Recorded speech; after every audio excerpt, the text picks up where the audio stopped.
बेचैनी के साथ कहता है, क्या कहा? भक्षानर? ये क्या होता है अब? अभिमन्यु कछुए के सवाल का जवाब देते हुए कहता है, यार ये भक्षानर का नाम तो मैं भी पहली बार सुन रहा हूँ। मुझे भी इसके बारे में कुछ नहीं पता। युग और उसके दोस्त भक्षानर के बारे में कुछ और सोच पाते उससे पहले ही रूम नंबर 666 का दरवाजा अपने आप खुलने और बंद होने लग जाता है। रूम नंबर 666 का दरवाजा अपने आप चरमराने लग गया था।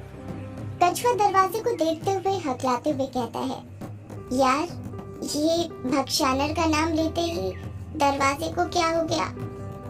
कहीं यक्षिणी आ तो नहीं गई? कछुए की बात का कोई कुछ जवाब नहीं देता है क्योंकि दरवाजे को अपने आप हिलता हुआ देखकर सबकी जान वैसे ही हलक में आ गई थी। अभिमन्यु को लगता है कि कमरे के अंदर जो खिड़की लगी हुई थी उससे हवा के झोंके आ रहे होंगे, तभी दरवाजा हिल रहा होगा। यही देखने के लिए वो कमरे के अंदर झट से घुस जाता है। युग अभिमन्यु को रोकने के लिए अपना हाथ आगे बढ़ाने ही वाला था कि उससे पहले ही अभिमन्यु कमरे के अंदर घुस गया था। कायर हिचकिचाते हुए कहता है, यार ये अभिमन्यु बिना बताए कमरे के अंदर क्यों चला गया? इसे ऐसे कमरे के अंदर नहीं जाना चाहिए था। बिंदु डरते हुए कहती है, युग अभिमन्यु को लेकर आ युग, वरना पता नहीं वो यक्षिणी उसके साथ क्या करेगी। भूलो मत यक्षिणी को इसी कमरे में कैद किया गया था, कहीं वो अभिमन्यु को भी कैद न कर दे। अभिमन्यु को लेने के लिए युग भी अंधेरे कमरे के अंदर घुस जाता है। जब अभिमन्यु कमरे के अंदर घुसता है तो देखता है कि कमरे के अंदर अब जरा सा भी उजाला नहीं था। गहरा अंधेरा छाया हुआ था। कुछ समझ ही नहीं आ रहा था कि कौन सा सामान कहाँ पर रखा हुआ था। अभिमन्यु जैसे तैसे अपना अंदाजा लगाकर टेबल के पास पहुँचता है जहाँ पर खिड़की बनी हुई थी। जब अभिमन्यु वहाँ पर पहुँचता है तो उसे अपनी आंखों पर यकीन नहीं होता है। जो खिड़की युग ने उजाले के लिए खोली थी वो बंद हो चुकी थी। अभिमन्यु मन ही मन सोचने लग जाता है कि खिड़की अपने आप बंद कैसे हो गई? इसे तो मेरे सामने युग ने खोला था, और यदि ये बंद है तो हवा के झोंके कहाँ से आ रहे हैं? दरवाजा अपने आप इतनी तेज हिल कैसे रहा है? अभिमन्यु के दिमाग में ये सब सवाल चल ही रहे थे कि तभी कोई पीछे से उसका हाथ पकड़ लेता है। अभिमन्यु घबरा जाता है। वो डर डर कर पीछे मुड़ने लगता है। जब वो पीछे मुड़ता है तो देखता है कि उसका हाथ और किसी ने नहीं, युग ने पकड़ा हुआ था। युग हड़बड़ाते हुए कहता है, तो बिना बताए अंदर क्यों आ गया ऐसे? जल्दी बाहर चल। अभिमन्यु अपने हाथ से खिड़की की तरफ इशारा करते हुए कहता है, यार ये खिड़की अपने आप बंद कैसे? अभिमन्यु ने इतना ही कहा था कि तभी दरवाजा जोरों से अपने आप खुलने और बंद होने लग जाता है, जिसे देखकर अभिमन्यु की बोलती बंद हो जाती है। युग अभिमन्यु का हाथ पकड़ते हुए कहता है, जल्दी बाहर चल, वरना वो यक्षिणी हमें इसी कमरे के अंदर बंद कर देगी। लगता है वो नहीं चाहती कि हम उसकी कहानी जाने, तभी वो ये सब कर रही है। इतना कहकर युग अभिमन्यु को लेकर दरवाजे की ओर जाने लग जाता है। वो दोनों फुर्ती के साथ कमरे से बाहर निकल जाते हैं। युग वो ड्राफ्ट पेपर उसके नजदीक खड़े कछुए के हाथ में थमाता है और अपने दोनों हाथों से दरवाजा बंद करने लग जाता है। दरवाजा बंद करने में भी युग को कड़ी मशक्कत करनी पड़ रही थी, पर जैसे तैसे वो दरवाजा बंद कर देता है और वो लोग चैन की सांस लेने लग जाते हैं। युग और उसके दोस्तों की दिल की धड़कन काफी हद तक अभी नॉर्मल हुई थी, तभी वो दरवाजा जो युग ने लगाया था अपने आप खुल जाता है, जिसे देखकर वहाँ मौजूद सभी की आंखें फटी की फटी रह जाती हैं। कायर हकलाते हुए कहता है, ये क्या? ये दरवाजा अपने आप कैसे खुल गया? अभी तो तूने लगाया था।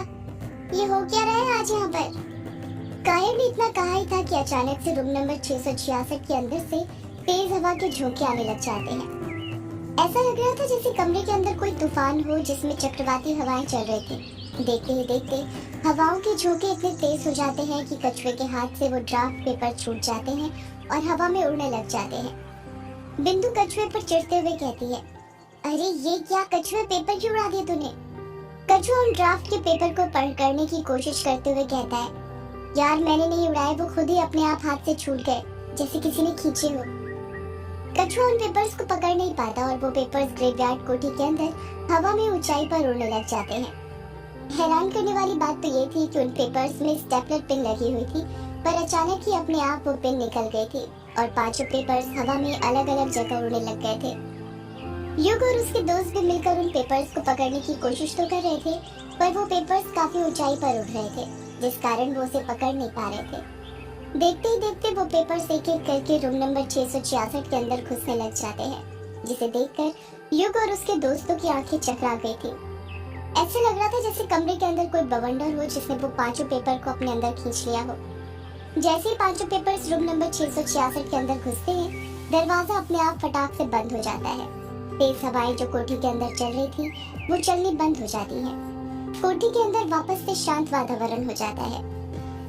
युग और अभिमन्यु जल्दी से दरवाजे के पास जाते हैं और दरवाजा खोलने लग जाते हैं, पर वो दरवाजा खुल ही नहीं रहा था। कायर और कछुआ भी उनकी मदद करने लग जाते हैं, पर उन चारों की ताकत से वो दरवाजा नहीं खुल रहा था। कायर दरवाजे को धक्का देते हुए कहता है, ये क्या, ये दरवाजा खुल क्यों नहीं रहा? अभी कुछ देर पहले तो आसानी से खुल गया था। अभिमन्यु पीछे हटते हुए कहता है, ये दरवाजा अब नहीं खुलेगा। बिंदु अपनी भवें ऊपर करते हुए पूछती है, पर क्यों? तू ऐसा क्यों बोल रहा है अभिमन्यु? अभिमन्यु बिंदु के सवाल का जवाब देते हुए कहता है, क्योंकि इसे यक्षिणी ने अपनी जादुई शक्ति से बंद किया है। युग तो ठीक कह रहा था, ये सब वो यक्षिणी कर रही है। वो नहीं चाहती है कि हम उसके बारे में, उसके अभिशाप के बारे में जाने। युग दरवाजे को फिर से धक्का देते हुए कहता है, तो फिर अब क्या करें? वो पेपर्स तो अंदर ही चले गए हैं उड़कर। उसके बिना कैसे पता लगाएंगे कि पापा ने क्या लिखा था? हमारा वो पेपर्स पढ़ना बहुत जरूरी है। एक काम करते हैं, दरवाजा तोड़ देते हैं। अभिमन्यु युग को मना करते हुए कहता है, नहीं युग, हम ऐसा नहीं कर सकते। तुझे क्या लगता है हम दरवाजा तोड़ने की कोशिश करेंगे और वो यक्षिणी हमें इतनी आसानी से दरवाजा तोड़ने देगी? भूल मत, अभी थोड़ी देर पहले उसने कोठी के अंदर तूफान लाकर खड़ा कर दिया था। पता नहीं वो और क्या क्या कर सकती है। और चल मान ले हमने ये दरवाजा तोड़ भी दिया और हम अंदर भी घुस गए, पर यदि यक्षिणी ने वापस से तूफान लाकर उन पेपर्स को दूसरे कमरे में पहुंचा दिया तो हम क्या करेंगे? युग चिढ़ते हुए कहता है, तो हम क्या करें? ऐसे ही हाथ पर हाथ रख कर बैठे रहे, कुछ ना करें? ऐसे तो हम कभी यक्षिणी के अभिशाप का पता नहीं लगा पाएंगे। उसके सामने हार जाएंगे और फिर अमावस्या की रात फिर किसी की लाश नदी के किनारे पड़ी मिलेगी। अभिमन्यु युग को समझाते हुए कहता है, युग तो इतनी टेंशन क्यों ले रहा है?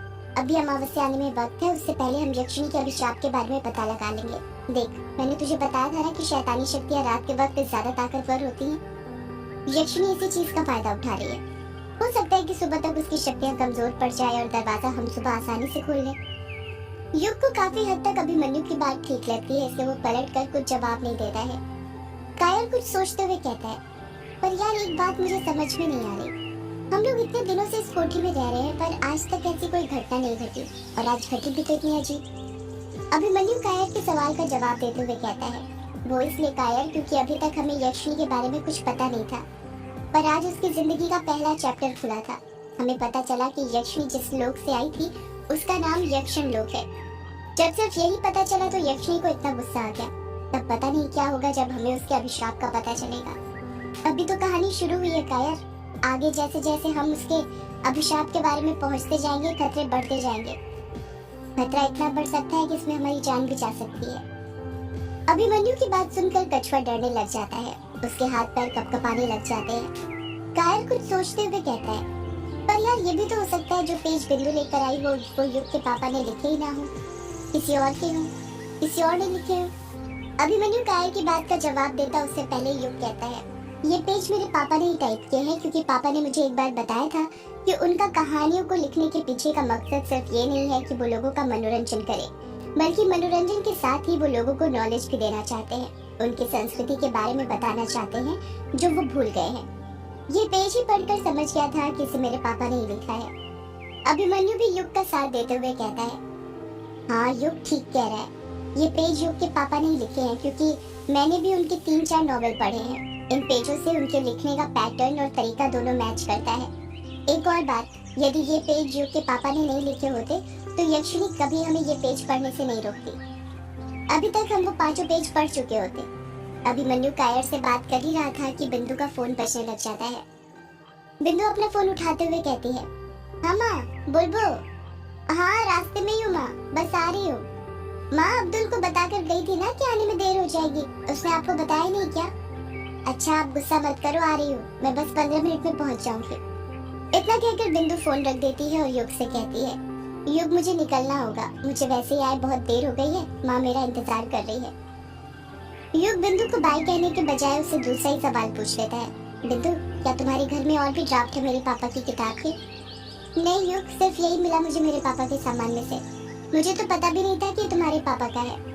वो कायर ने बताया था यक्षिणी की किताब के बारे में और उस पर यक्षिणी का नाम ही लिखा हुआ था, तो मैं तुम्हारे पास ले आई। तुझे तुम्हारे काम आ जाएगा, और देखो कितना काम आ गया। अभिमन्यु कुछ सोचते हुए कहता है, पर युग के पापा ने जो यक्षिणी की किताब का ड्राफ्ट लिखा था वो तुम्हारे घर में तुम्हारे पापा के पास क्या कर रहा था?